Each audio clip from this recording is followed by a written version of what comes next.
Bienvenue dans le nouveau numéro de cette chronique consacrée à la démocratisation de la vie publique. Nous recevons aujourd'hui François Rebsamen, sénateur de la Côte d'Or. François Rebsamen, bonjour. Bonjour. Alors moi, je voudrais poser la première question que je voudrais vous poser, c'est à quoi ça sert un sénateur? Un sénateur, ça sert à faire la loi. Donc, un sénateur, ça examine, ça enrichit, ça modifie, ça vote la loi. Et un sénateur, ça représente les villes, les communes, les villes, les départements et les régions de France. Voilà les deux fonctions d'un sénateur. Représenter les élus d'un département et en même temps faire la loi. D'accord, c'est clair, c'est au moins là. Et je voudrais vous demander comment devient-on sénateur? Vu que on représente les élus, à la différence des députés, nous ne sommes pas élus par tous les citoyens, mais nous sommes élus par les élus. Ce sont les maires qui élisent un des leurs pour les représenter au Sénat. Et donc, nous sommes les représentants des maires. Et donc, nous sommes, pour être élus, il faut d'abord être maire. Et après, être choisi par les autres maires. Et donc, comment on devient sénateur? Bien, on devient sénateur en étant maire, par exemple moi, maire de Dijon, et ce sont les maires du département qui ont voté pour moi majoritairement et qui m'ont choisi. Voilà. D'accord, d'accord. Donc la grande différence entre le sénateur et le député, c'est une... Qu'est-ce que c'est la différence? La première différence, c'est celle que je viens d'indiquer. Ah. Un député, le député de la Fontaine-Douche, par exemple, Laurent Grand-Guillaume, il est élu par tous les habitants de la Fontaine-Douche.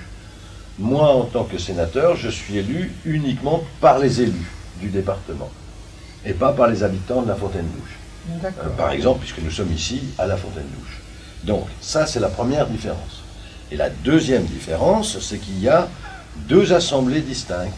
Il y a l'Assemblée nationale, l'Assemblée des députés, et il y a le Sénat, l'Assemblée des sénateurs. Et les deux font la loi.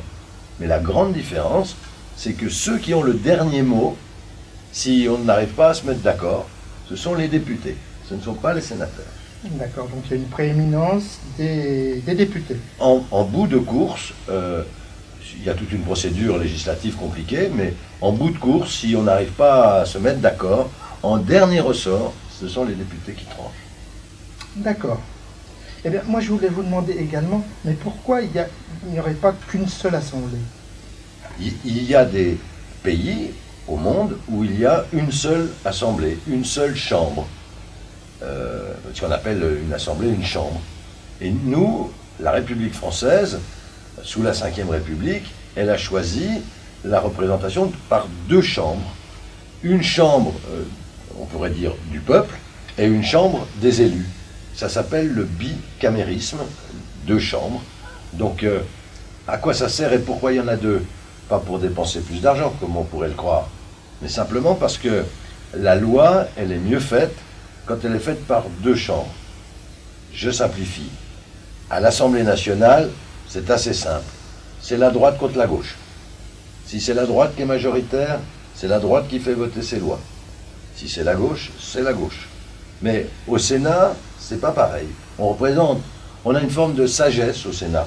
Donc on essaie de dire aux députés, de droite ou de gauche, mais surtout à ceux de droite, mais ça c'est moi qui le dis en souriant, on dit aux députés, vos lois où vous vous affrontez, elles ne sont pas bien faites. Nous, on va l'améliorer.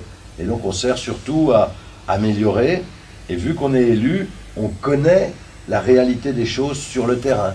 Et quand on vote une loi sur le logement, par exemple, les députés qui ne sont pas maires, qui ne connaissent pas la vie dans une ville, eh bien, souvent, on a à corriger des lois qui ne sont pas toujours très bien faites. Ils ne vont pas être contents, les députés, quand ils vont entendre ça, mais c'est la vérité. D'accord. Et puis, pour terminer, je voudrais vous demander géographiquement où se trouve le Sénat. Alors, l'Assemblée nationale est en bord de Seine, place du Palais Bourbon, et le Sénat a, depuis la Troisième République, une histoire longue. Le Sénat est installé au Jardin du Luxembourg. Le Jardin du Luxembourg, il appartient au Sénat. Et c'est le Sénat qui entretient, ce sont les salariés du Sénat, les jardiniers du Sénat entretiennent le jardin du Luxembourg.